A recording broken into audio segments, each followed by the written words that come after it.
మీకు చిన్న కథ చెప్పాలి సార్. మా అమ్మకి ఇద్దరు కొడుకులు, నేను మా అన్నయ్య. మా ఇద్దరికి చిన్నప్పటి నుంచి ఒక్క క్షణం కూడా పడదు సార్. ఎప్పుడు కొట్టుకుంటూనే ఉంటాం. ఒకే ఇంట్లో ఉంటున్న బద్ద శత్రువులు సార్ మీ ఇద్దరం. ఒకరోజు గొడవ చాలా పర్సనల్ అయింది సార్. ఆడు నా లవ్ని కెలికాడు సార్. తట్టుకోలేకపోయాను, మెంటల్ వచ్చేసింది. లవ్ కాదు సార్, నీకు రేస్ అయిపోయింది. పగబట్టాను, మండిపోయింది. ఎలాగైనా ఆడు ఉద్యోగం ఓడగొట్టేళ్ళని ఫిక్స్ అయిపోయి ఆడి జీవితకి వెళ్ళిపోయాను సార్. అప్పుడు నేను ఊహించిన విధంగా ఆ జీప్ మీద ఒక అటాక్ జరిగింది. ఎవరు చేస్తున్నారు, ఎందుకు చేస్తున్నారు నాకు ఏం అర్థం కాలేదు సార్. కానీ నేను బయటపడ్డాక నాకు అర్థమైంది ఏంటంటే వాళ్ళు వచ్చింది నా కోసం కాదు, మా అన్నయ్య కోసం. మా అన్నని చంపడం కోసం. అంతే సార్, నా మైండ్ బ్లాంక్ అయిపోయింది. నా బ్లడ్ ఎన్ని వేల కిలోమీటర్ల స్పీడ్ లో పరిగెడుతుందో నాకే తెలియలేదు సార్.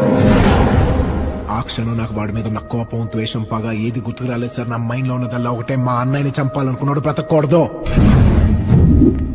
వెళ్ళాను, తీసుకొచ్చాను, కట్టాను, చెత్త కొట్టాను, చావును పరిచయం చేశాను, కానీ చంపలేదు. అంతే. అది అయిపోయిన తర్వాత నాకు వచ్చిన ఫస్ట్ డౌట్ సార్, మా అన్న అంటే నాకు పడదు కదా, ఎందుకంత రియాక్ట్ అయ్యాను? మీ అబ్బాయి ఎవరో కూడా తెలియదు సార్, నాకు చంపేపోయాను. ఎందుకు?